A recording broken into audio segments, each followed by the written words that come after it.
Coming up on the booth preview of Monday Night Football, Logan, Washington's got to stop a dynamic connection tonight.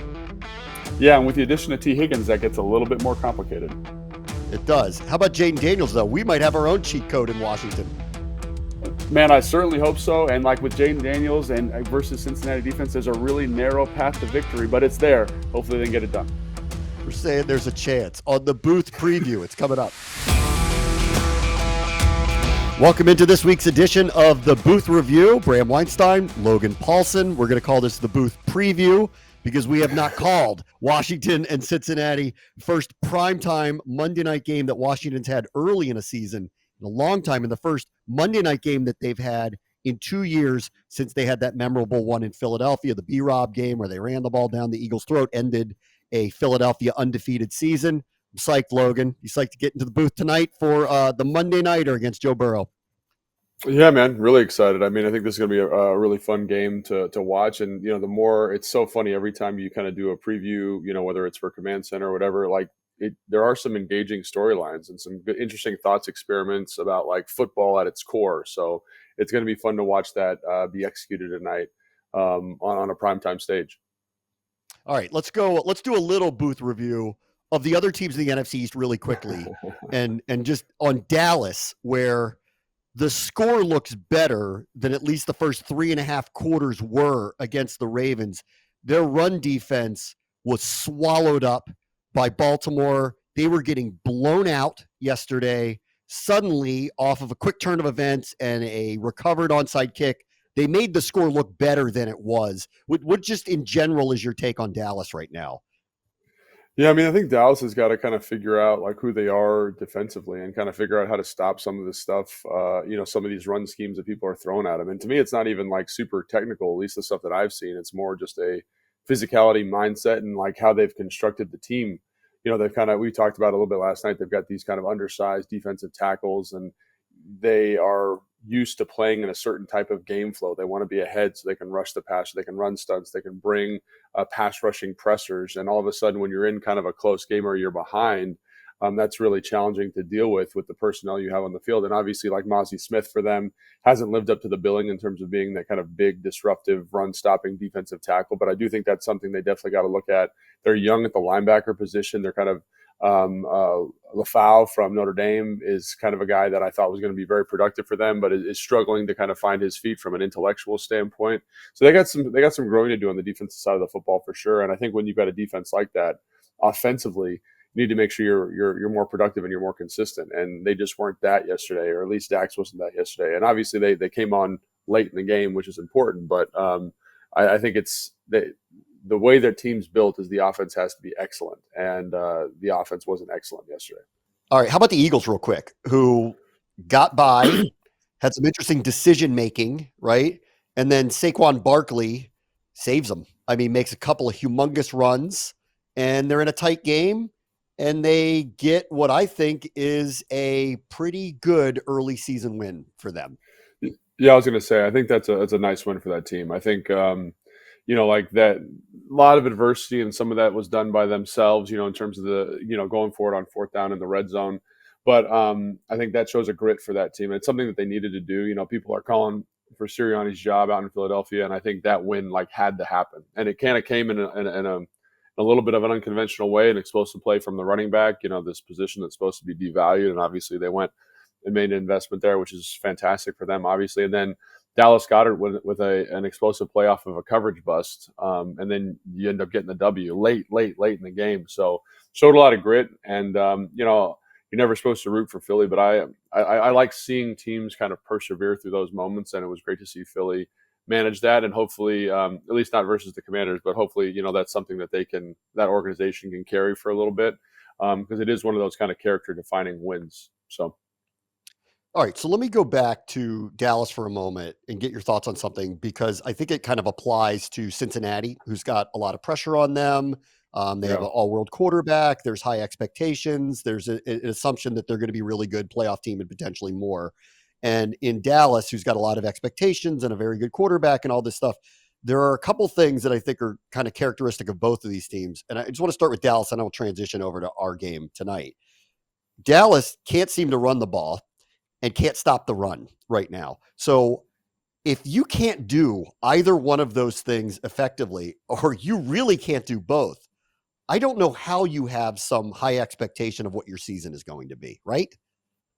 Well, I mean, now, I mean, it definitely seems like defenses, like this is the era of defenses catching up and they're playing softer coverage structures. And, one of the like kind of football 101 day one installs in terms of how to get people out of too high shell is to run the football.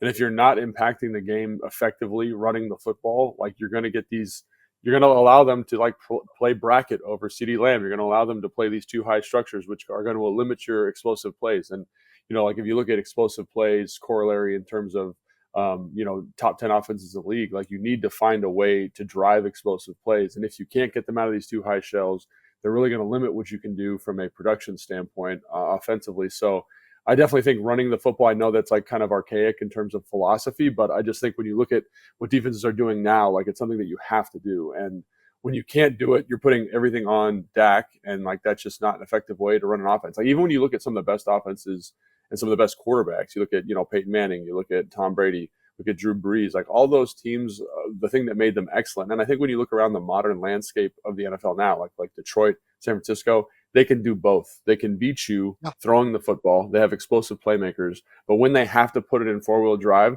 they can get it done. And so right now, I think, again, Dallas has a lot of youth on the offensive line. They've, what is their actual identity? I don't really have a definitive answer for you at the moment, but I think they definitely need to figure out a way to get that done because they're going to need it at some point in this season, obviously. So let me transition over to the Washington game tonight. And Cincinnati's 0-2. They've got tremendous amount of expectations placed on them for a lot of good reasons. And at the same time, here's what their problem is early in the season. They're giving up 160 yards per game on the ground. They're having a hard time stopping people. Some of that is injury related, which we can get into because they're missing people in their interior defensive line. And they also don't have the run game they've had in the past with Joe Mixon. They have a run game that is struggling as well. So I see similarities here between these two issues with slow starts. Doesn't mean Washington's going to go win tonight, but like I see the pathway, don't you? I do see the path. I mean, it is a narrow pathway, but I do see it. I think when you're a team like Cincinnati that is, kind of known for your quarterback and your two wide receivers, like people often lose sight of like kind of the fundamentals of football. And so what I mean by that is like we just talked about it with Dallas, like your ability to stop the run, your ability to run the football when you have to. Obviously, like if you're Cincinnati, like that seems foolish because your best player, you want him touching the football all the time, but you need to kind of find ways to deleverage him, just to make it easier for him to play good football, for the entirety of the football game. So I do think there are a lot of similarities. I think, you mentioned Joe Mixon being gone. To me, it's more of a personnel thing. When you look at kind of offensive tackles specifically that they brought in, they bring in Trent Brown, they bring in Orlando Brown, who again are great pass protecting tackles. They're big, hulking guys. They're 6'8", they're 330, they're 340, they're gigantic. I think in Trent's case, he might be closer to 400 pounds. But when you bring in guys like that, you lose some of the lateral mobility on the offensive line, and you make your run game less effective. I know that seems counterintuitive, but like that, that right tackle has to cut off a 3 technique on the backside of an outside zone run. And if you can't get that done, that 3 technique is going to make the tackle in the NFL 9 out of 10 times. So they've made stylistic decisions in terms of roster construction, I think inform why the run game's been semi-inefficient. And also, like, you think about Joe Mixon, I'm not saying he was a world beater. He was an efficient back. And I think they felt that they kind of played the money ball game and said, oh, we can bring in, Moss and he can be just as efficient. And that is true. But I also think you've seen, like we just talked about in the Philly example, like how an excellent runner can elevate an offensive line. I think you saw that week 1 in Houston with Joe Mixon and how effectively he ran the football there. So I think they've made some decisions in terms of how they've built the team. And again, it makes sense to me because you want to protect Joe Burrow. You want him to be the focal point. So pass protecting offensive linemen are going to be at a premium for you. But I do think that informs why they're having such a difficulty running the football. And then defensively stopping the run. I mean, they've just been absolutely waylaid by injuries, and guys that they brought in the draft haven't played yet. The veterans they brought in are hurt, hamstring, soft tissue injuries, so they're kind of scrounging the bottom of the barrel. They brought in Guy Lawrence, a guy that was playing when I was playing, to kind of fill in on the defensive line. So they are in a tough spot there. And as much as you want to say like, defense is a math game in terms of stopping the run, and it is, you need some bodies in there that are capable of standing up and stopping the run. So I think it's multifactorial for them. I think offensively, in terms of running the ball, it's stylistic that they want that, and defensively, I think they're so banged up. So Yeah. Okay, so let's stay on their offense, the Bengals offense. And if you're Washington, you're Joe Witt Jr., Dan Quinn, don't you want them running the ball tonight? Like, I to your mean, point of people are playing defense where they're basically begging you to run the ball. And we're seeing passing numbers across the league go down, and people like Mel Kiper literally complaining about the passing numbers going down because of the way people are playing defense and describing this as baseball, like we should outlaw the shift, like for whatever reason. Like, isn't this what you want? Don't you want Cincinnati running the ball tonight as much as possible if you're the Commanders? 1000%. These remind me of games, a couple of years ago when, there kind of was this movement to too high, and everyone was playing, these too high structures, these quarter structures versus Patrick Mahomes, and they were forcing Andy Reid to call runs. And like, I would prefer that. I would prefer that they run the ball 40 times and throw the ball 20, because again, the most effective weapons in their offense are Joe Burrow and Chase and T. Higgins, and they're all going to play. And then they've got a great tight end in Gesicki in terms of catching the football. So I want them running the ball. Force them to run the ball. I know, like, analytically, like, they're just, in terms of EPA, it's just a less efficient play. Like, as much as we want to say, like, you got to run the ball to get them out of too high, like, run the ball as many times as you want. Because one of the things that happens is when you watch teams that are good at running the football, they'll have like a 5-yard run, a 6-yard run, a 10-yard run. Then they'll have a neutral run, a run of 0 yards. And then that's where you have to make your money defensively and capitalize, because now you've pinned them into a kind of more obvious passing down.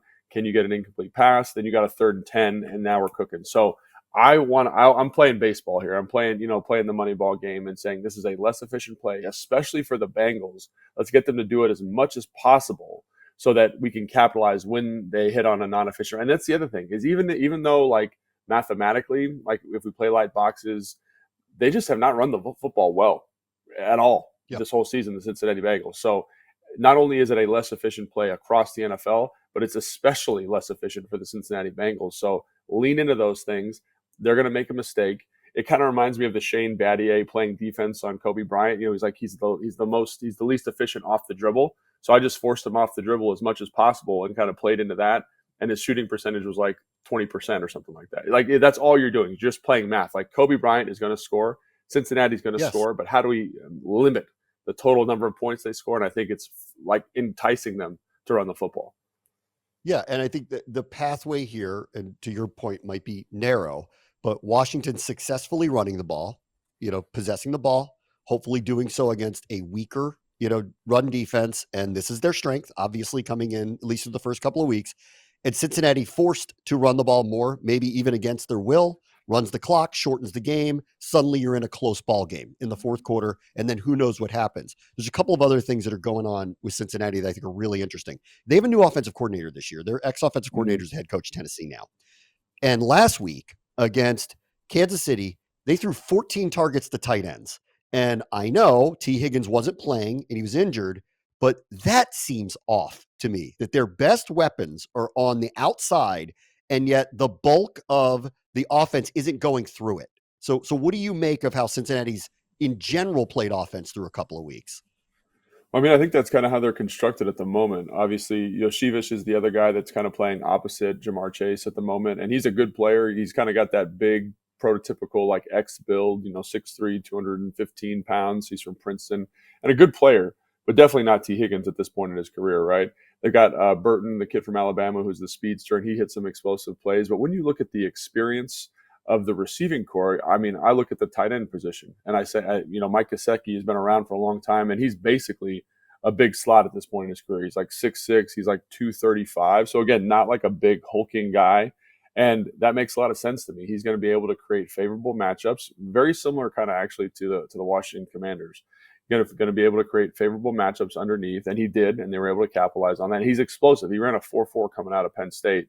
And you see that explosive speed. I want to say it was like the 5th or 6th play of the game where they're trying to hit a choice route to Jamar Chase. They bracket him. And then Joe Burrow kind of works the progression, extends the play, hits him across the middle of the field. He beats a safety in one-on-one, Mike Gesicki does, and is able to run up the sideline for a 45-yard gain. then you have Eric All, I think is his name, Eric All, the tight end from Yeah. Iowa, who is like Yeah. super physical in the run game, but can run. They hit him on like a little scissors concept. So post by number one, corner by number two off of play action, and he can get after it. So when I look at the athletes they have there and the experience that they have there, I say to myself, like that, it makes a lot of sense because you're going to draw good matchups. Now with T. Higgins back, I expect that target share to distribute more the way you'd assume it would, right? Yeah. You know, the two outsides would get more targets, but don't sleep on the guys they have in the middle, especially at tight end. Like when you look at their depth chart in terms of tight end, they have 5 guys active on game day. 5 guys, because they all bring something a little bit different to the party. And I think they honestly do envision Gesicki as a true big slot. Like he's not playing in line a lot. So to me, don't think of Gesicki as a tight end. He's more of a receiver. So I think when you kind of break it down like that, you say, you know, treat Gesicki receiver. It's only actually then 7 targets for true tight ends, which is a more reasonable number. So I think when you kind of contextualize it that way, it makes a lot more sense. And quite frankly, like last week, those were the best players on the field were the tight ends and Jamar Chase. Yeah. It will be 4 this week. I mean, Higgins is back up, but Tanner Hudson's injured. He's already been deemed Yeah. out. So they will be missing one of those tight ends this weekend, tonight. On Chase, I think the striking number with him through a couple of games, and only they can really answer this because, you know, he didn't practice in camp because he was in a contract stalemate with the team. And maybe that's part of it, or maybe it's just structurally what's going on around the league, or maybe it's just them. His yards per catch number is way down from where is as explosive a receiver as there is in the NFL. He's getting under 10 yards per catch. So at least through a couple of weeks, teams that have played them have limited the big play to him, which is such an obvious key to tonight that he cannot defeat them on the outside with over the top explosive plays. So I don't know what you've seen so far that people have limited Chase, but clearly that needs to be replicated coming into tonight too.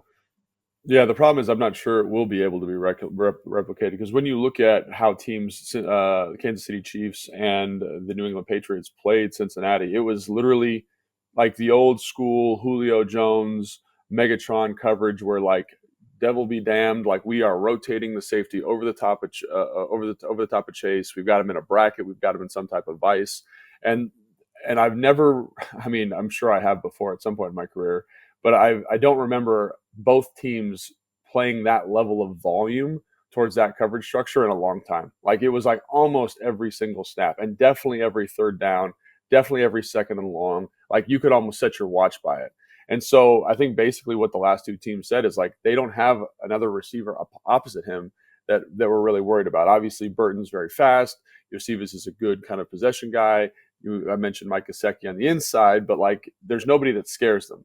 And so they were basically like, we're going to just, you are not going to hurt us. And so like just crazy coverage structures, like they're playing man coverage. There's no plug player. It's zeroed out across the board. There's a true double team over Chase. And that's just, you don't see that very often. And I think it just speaks to kind of the playmakers that Cincinnati has, like we already had. But so I would say, oh, well, we should replicate that same game plan. We should do the same thing. And I would encourage teams to do that because if that's the main weapon, then yeah, for sure take that away. The problem is T. Higgins is coming back.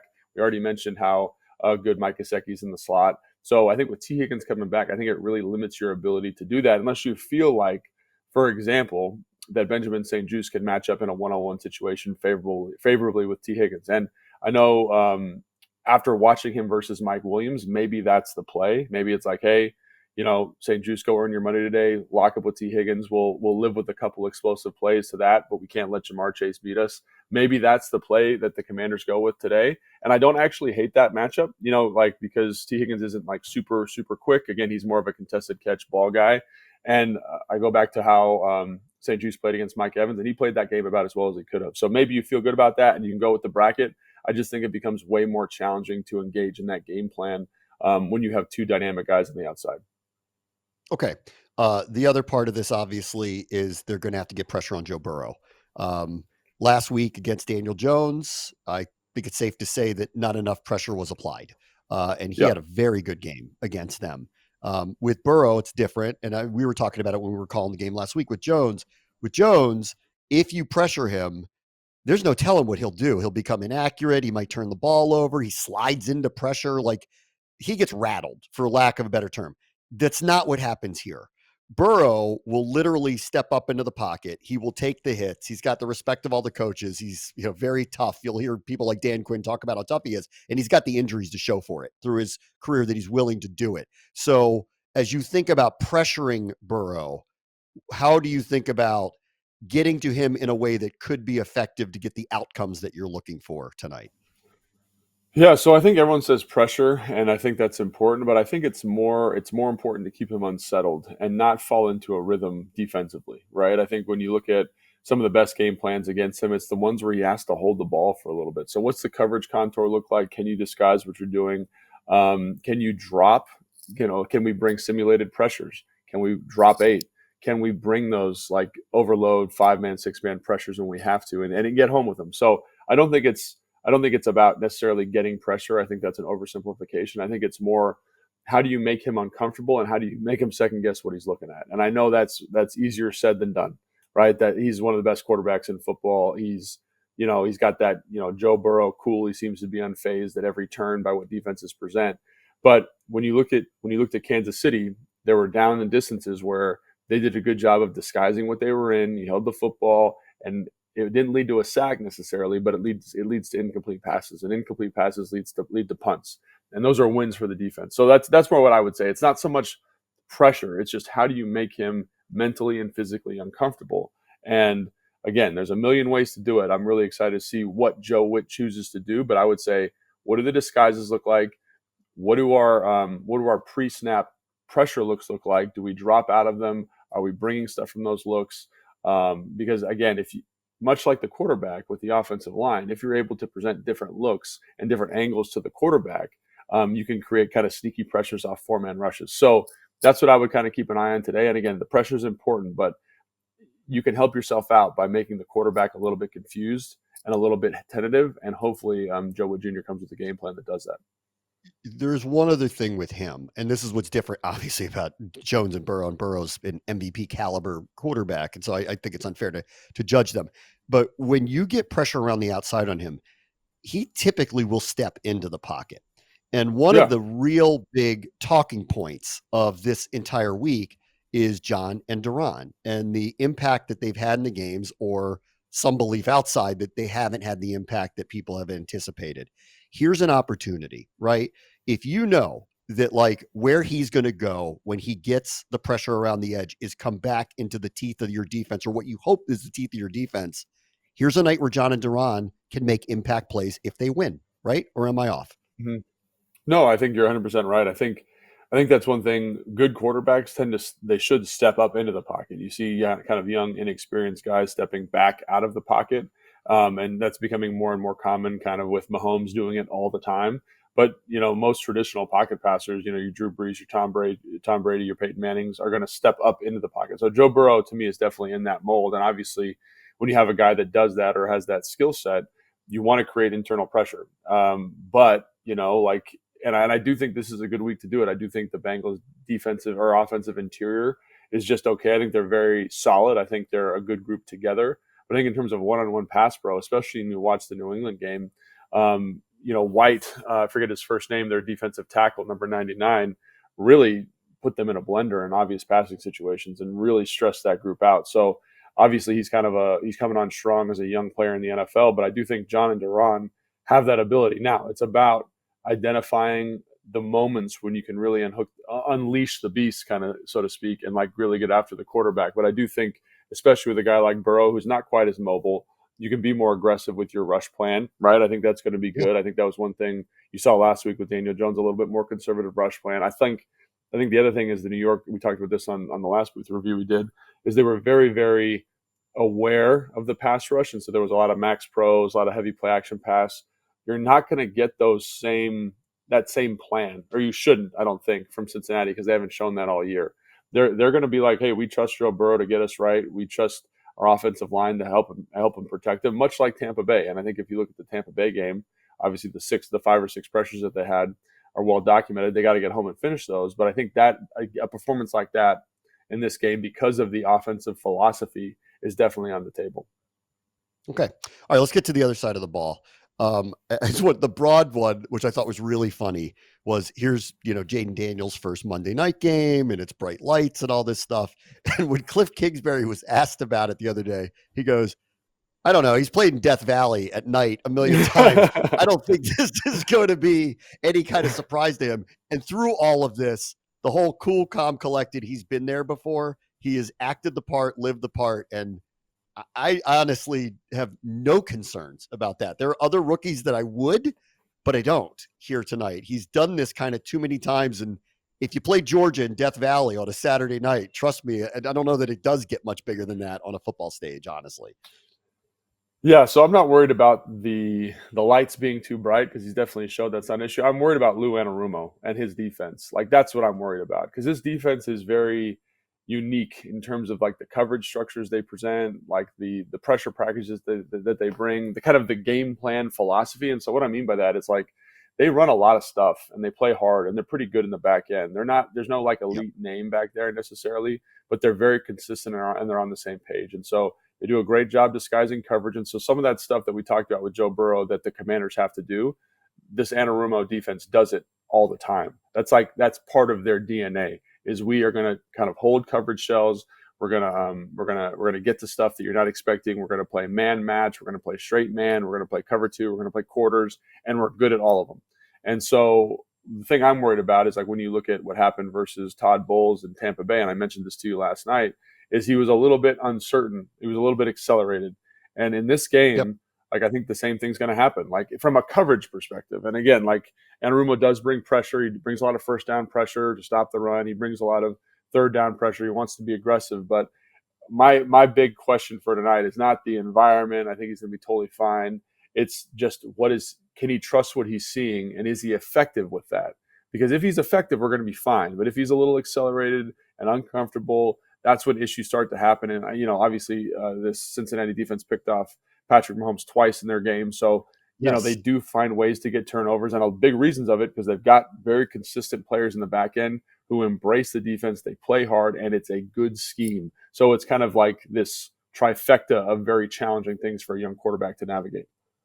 Yeah, it was funny. I was talking to Dan Quinn the other day, and he always talks about you're going to like how we bring it, and where ball is life, and we're going to get the ball and all that stuff. If you watch Cincinnati, you see it. Like you literally see it. And he was talking about how they've been in this system for a long time. They trust this system for a long time. They go after the ball. They're around the ball a lot. I think to your point, they're speeding up some decision making. They're also very aggressive, trying to punch things out. So this team hasn't turned the ball over yet in 2 games. It's going to be a miracle if they don't turn it over tonight against what is an extremely aggressive defense.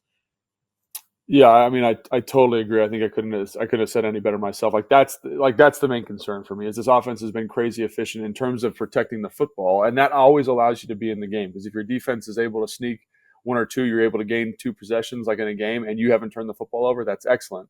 But in this game, like that's going to be the real challenge. Like B-Rob holding on the football, Austin Eckler with great ball security, and then Jayden Daniels consistent. Like I heard you. I was listening to a podcast you did last night. And you were talking about how effective Jayden Daniels been about not turning the football over. I think that becomes even more important tonight. Like it becomes such an important thing. It's always important, but in a game where you might be a little bit outmatched offensively, like it becomes kind of the most important thing is offensive efficiency, staying on the field, and protecting the football.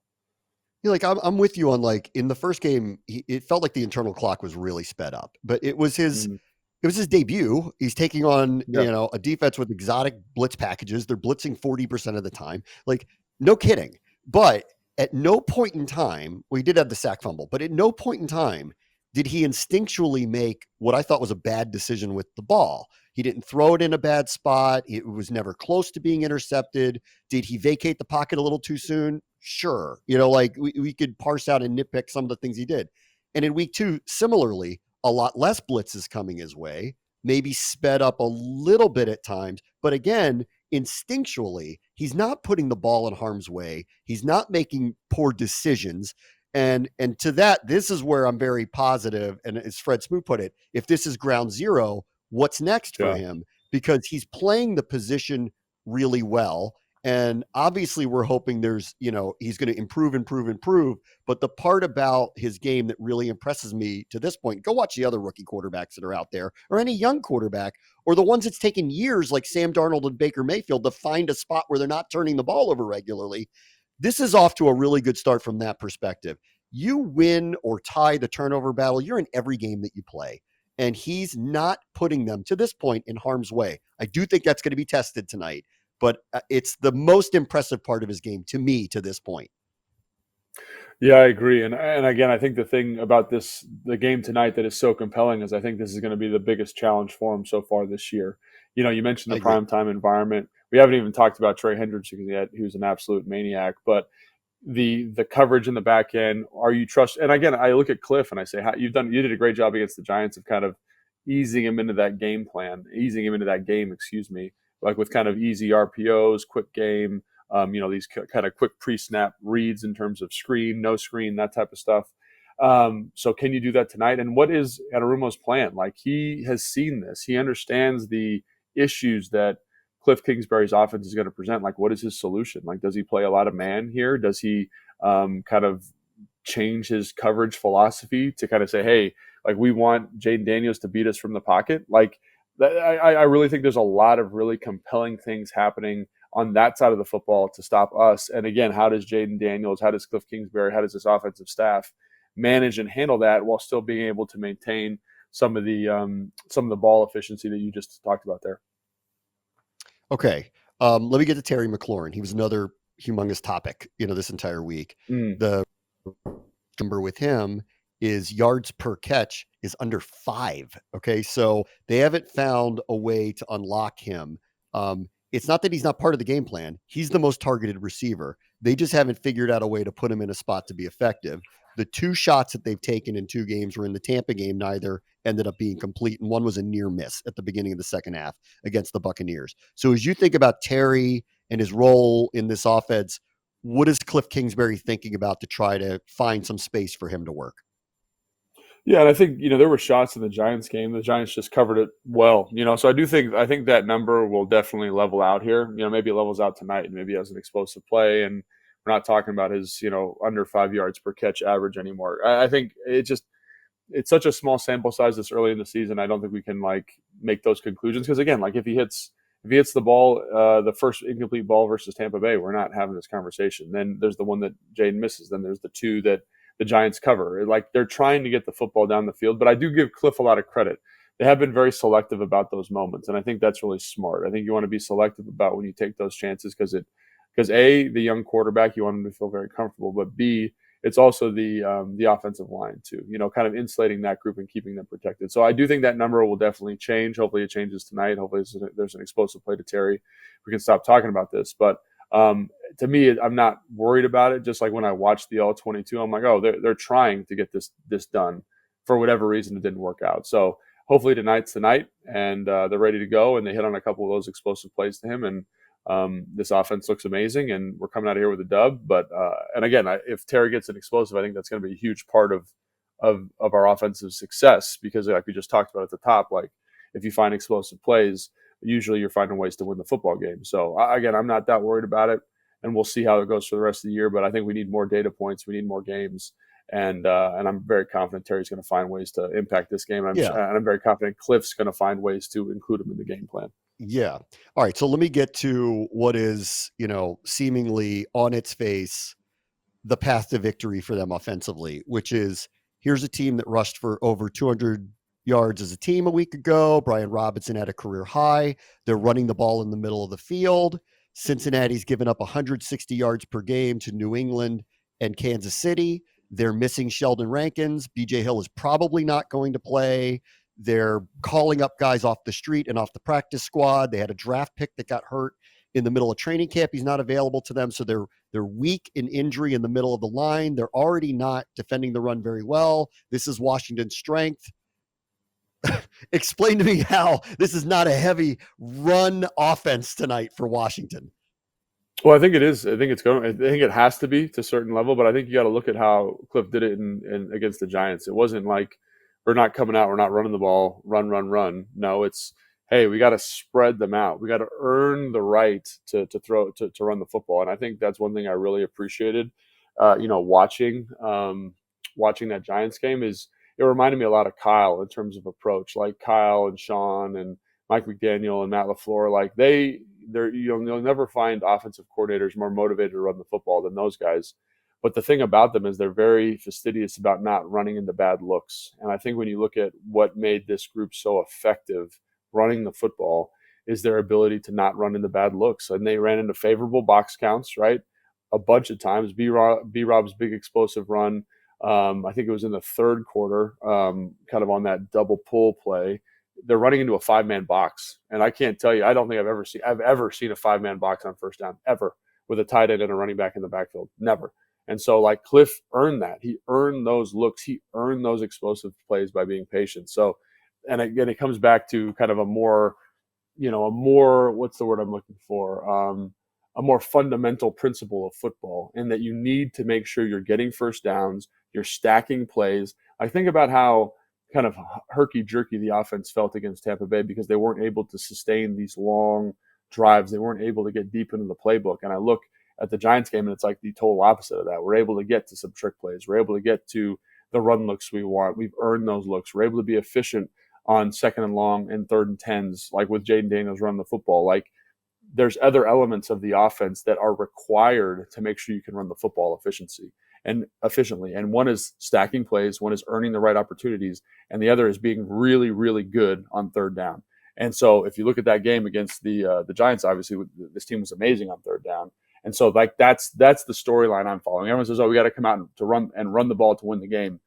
It's more complicated than that. You got to get first downs. You got to be efficient running the football. And if those things all happen, then you're in a good spot. So that's what I would say. It's like, because Lou Anarumo's going to have a plan. He's going to have a plan to stop the run. They know they're banged up. They know that that's this team's strength, at least through 2 games. They're going to have a plan to stop it. What is Cliff's plan to get them out of that plan and let us do what we want to do? And I think, again, that talk about compelling moments, like, we'll know within the first quarter who's being successful with that. Well, we were talking a lot about this last night. All right, so they know that they have their injuries. They know this is Washington's strength. What do you expect to see early from the Bengals defense to try to force Washington out of running the ball right up the middle of the field? So for me, it's just math. It always comes down to math. I mentioned the 5-man box against the Giants, right? And I don't care how good you are, how undermanned you are from a personnel standpoint. If I say everyone has a gap and then there's one free hitter for the ball carrier, it's really hard to run the football. It's really hard to run the football at any level, right? If you just have more guys committed to it then we have blockers, basically. The problem is, like, again, I just talked about this. I think that's the plan for Lou. I would assume coming out the gate is just be +1. That's what I'm saying, is you have to earn the right to run the ball by throwing these kind of little dink and dunk screens. Because, like, if you watch the Giants, they came out with a very similar approach early in that game. They had, 7-man box, they had 6-man boxes.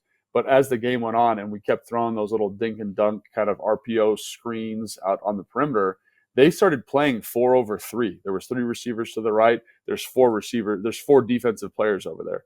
If you're doing that, then of course we can run the football. And I look at how Jayden handled some of those in terms of checking to runs when they needed to. Like, that's big time stuff. So to me, the game plan out the gate is we're gonna beat you with math. So how am I going to do that? I got to play man coverage on the outside. If I'm playing man coverage on the outside to take away those screens and bubbles and all that kind of stuff, and I'm going to press up on you, and I'm Jayden Daniels, like, that gives me deep shots down the field, which are lower percentage throws. So is he enticing me to throw low percentage throws, Lou Anarumo? Maybe. Also, if he's playing man coverage, it makes Jayden a little bit more effective as a scrambler. So there are drawbacks to some of these things we're talking about, but I do think that I think if I'm Lou Anarumo, I'm playing the math game, or I'm finding ways to artificially increase my chances from a math perspective with line stunts. Like, for example, these Tampa 2 teams back in, like, the Indianapolis Colt heyday, they'd stunt 4, they'd bring the linebackers straight down in the B gap, and basically what you've done is you've taken the offensive line, you've made them double up on guys they don't need to double up on, so you have the free runner that way. So those are the 2 ways I think he kind of comes out and does it. But then what is the reaction of Cliff? And are we able to beat the weaknesses of those new schemes that he's calling? Yeah, I am expecting some zone read tonight, and I'll tell you why. So obviously, the run game and the effectiveness of it, based on the attrition that Cincinnati comes in with and the deficiency that they've shown here early, and this is the strength, just reads like this is something they're going to try to take advantage of. I want to talk about Trey Hendrickson with you in a minute, like personally, because he's off to an incredible start to his season. Dangerous pass rusher. He's been winning a ton. But what he will do, not unlike when we were talking about earlier, like if you watch Burrow closely, what you'll see when the pressure around the edge comes is he will step up. So here's an opportunity for maybe our best defensive players to make a play. His tendency is to go to the outside. And I think, can win, right? I think we can win in the interior offensive line against the backups that are coming in for Cincinnati. It screams zone read to me that there should be some opportunities with gaps between left tackle, left guard, center, etc. Catch them. Jayden makes the right call, pulls the ball down. There should be some open gaps there. And that's why I expect zone read maybe not to be prominently displayed, but could have big moments for Washington if they catch Hendrickson doing what he typically does, which is his tendency to go around the outside with a speed rush. Yeah, I mean that's how he rushes, but in terms of running, like how he stops the run, he's usually pretty gaps down. But again, like that's one way to handle a really good football player is to read that player. And again, if you can stay efficient, if you can stay in second and manageable, third and manageable, like that play becomes way more effective. And I think you saw the effectiveness, and I think they ran it 3 times against the Giants because again, it makes those rushers less effective in those short down and distance. But if you're in a 3rd and 10, like it doesn't matter. Like you can read that guy all day, and it's not going to change anything. So I definitely think zone read is going to be a big part of the game plan. I think they got to be smart about when and how they're implementing it. And so again, something for sure to keep an eye on. But yeah, they definitely need to figure out a plan for our guy Hendrickson and make sure that he doesn't ruin this game and get some more tackles benched because hasn't he gotten a couple guys benched this year? Yes, I think yes, from what I understand. Last week, the rookie tackle from the Chiefs got benched. Didn't start Sumataya, against right? Atlanta. Yep. The week before, he's had an impact game. One of these new metrics I've seen called quick rushes, getting to the backfield in a certain amount of time. He leads the NFL with that. Yeah. So why don't we get nerdy with Professor Paulson here? Because while I'd like to try to see if the Commanders can catch him and take advantage of some of his speed tendencies the outside and find a gap in between left tackle, left guard, etc. However they formulate doing that, he's a real problem this year. He's among the league leaders in sacks over the last couple of years. He's had an extremely disruptive start. So if you're Kingsbury and company, how are you thinking about trying to limit Trey Hendrickson tonight?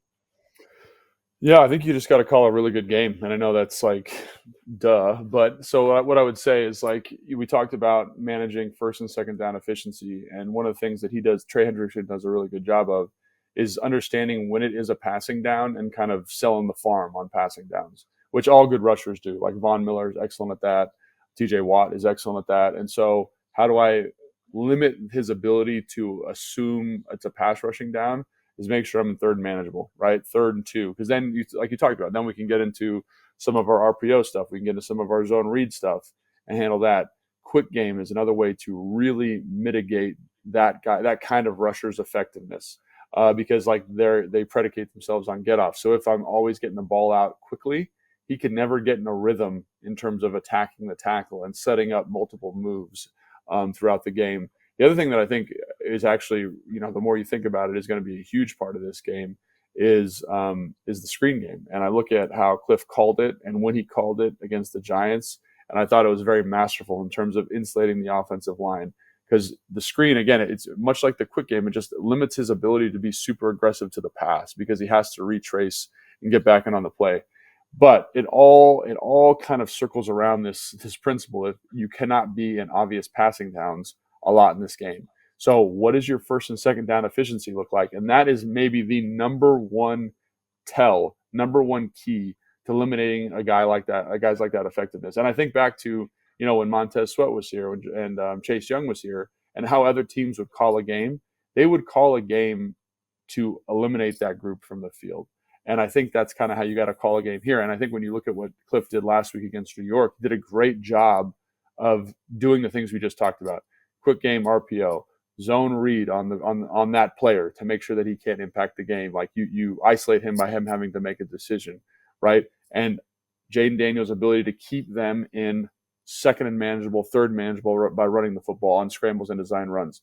So that's what I would look at is that's the way you kind of keep him out of the game. Now, the problem is, let's say you have a neutral run on first down, it's 2nd and 10, and then you have a incomplete pass and it's 3rd and 10. You better believe he is coming with reckless abandon to come get the quarterback. Now, what's the plan? Do we send the slide to him? Do we always send the slide to him? That can be a little bit easier with an edge player, right?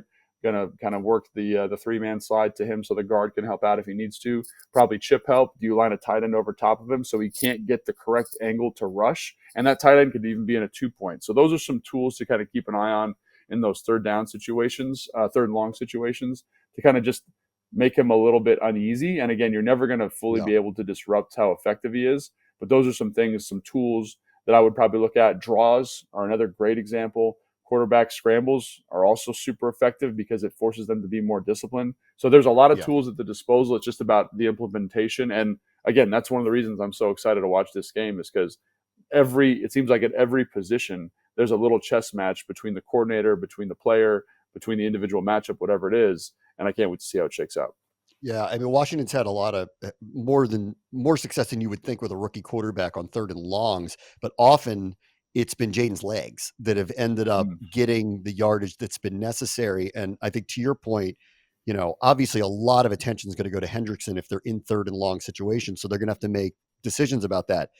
Sam Hubbard's a very good pass rusher on his own on the other side.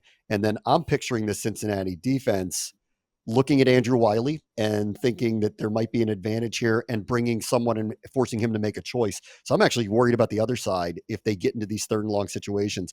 I think 3rd and long tonight is a death sentence for this team, honestly. Like I don't like in the first couple of games, they got by. I would describe it that way. They got by, and oftentimes it was Jayden making some decisions to pull it down, take off, made some great plays with his legs.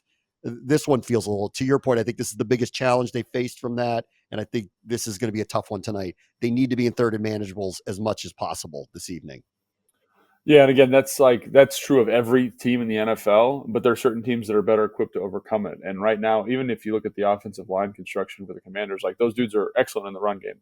They're excellent in the screen game. They're excellent at draws. They're excellent at like moving around. Straight drop back, 5-step drop, not great. And there are very few teams that are great at it. I think when you look at Cincinnati and how they've constructed their offensive line, it's kind of the reverse, right? They're good at these like long drop back scenarios while they're bad on 1st and 2nd down. So it's kind of the decisions that they've made or what they inherited from the previous regime.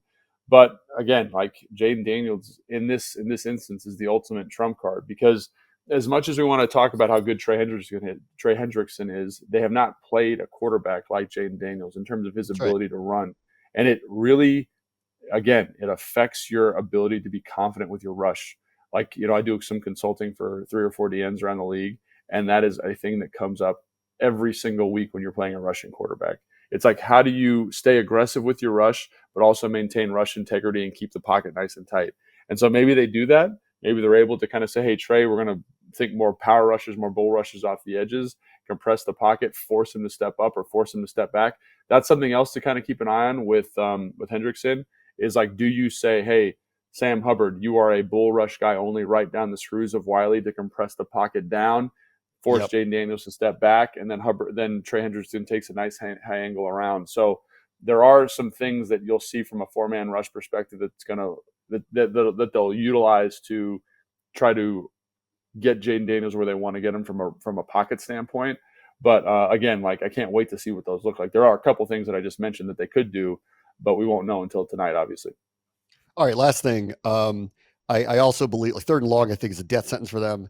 I think if they're incapable of scoring when they have their opportunities like they did a week ago against the Giants, I think that's going to be a problem too. So as you now have had like a week to think about 0 for 6 in the red zone a week ago, what's just your general takeaway and how could they execute better starting tonight?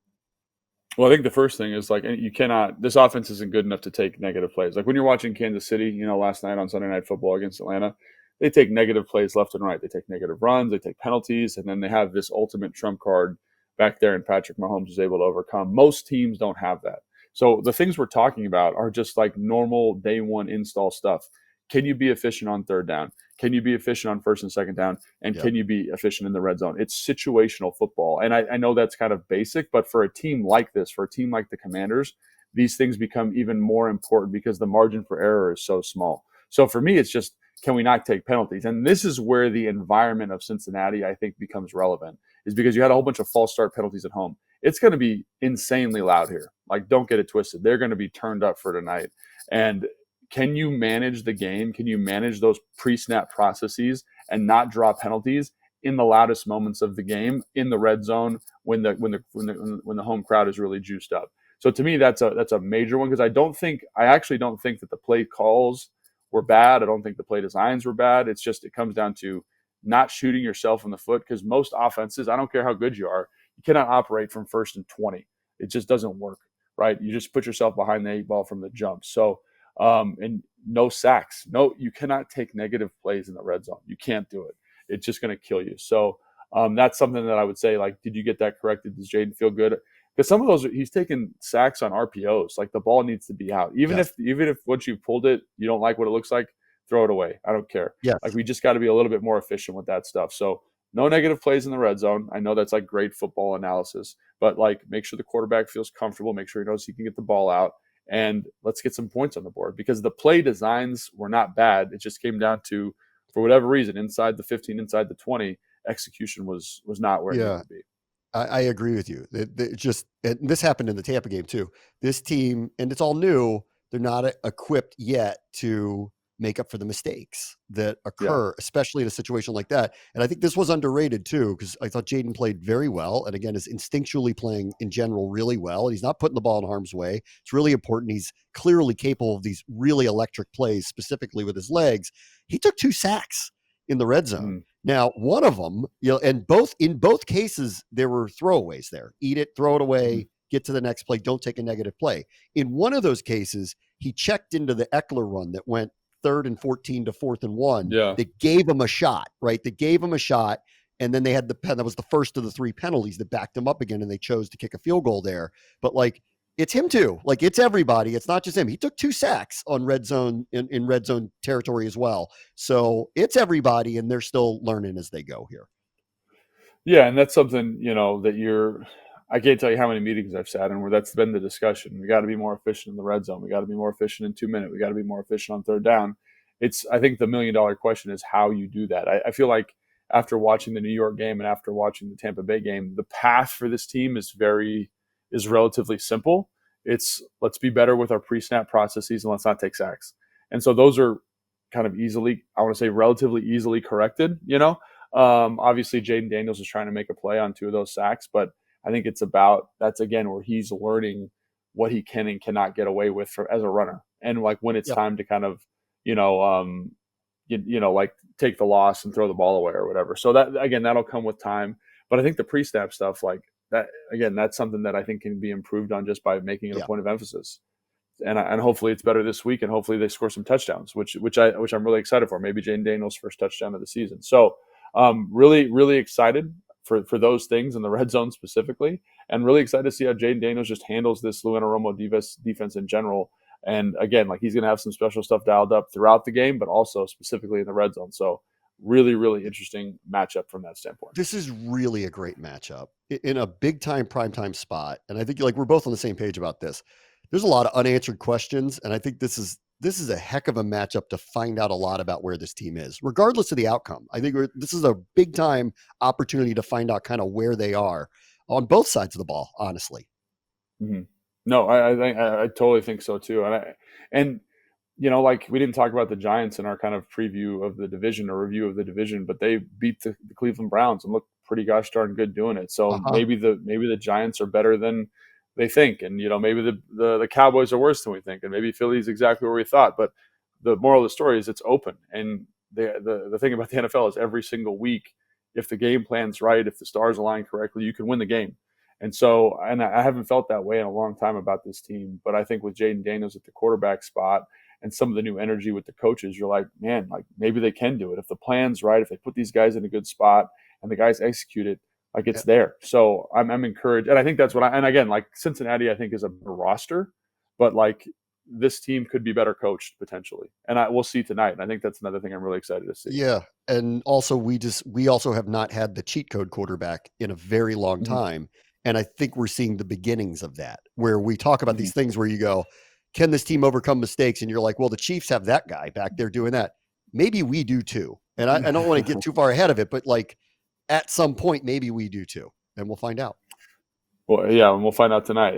But these are the types of games where you find out, right? Does he make a big play? Does he make that big completion to Terry? Does he make the right decision on his own read of the red zone and walk in for a touchdown? Like, these are the moments. And I hate to put it all on the young guy. And I think credit to Dan and credit to Cliff. Like, they haven't put it all on him, but he's going to need to make some plays tonight. And if he does, like, that'll be really exciting, obviously, because it'll kind of, to your point, show that we're on that path of finding the guy as opposed to someone who's still growing and kind of figuring it out.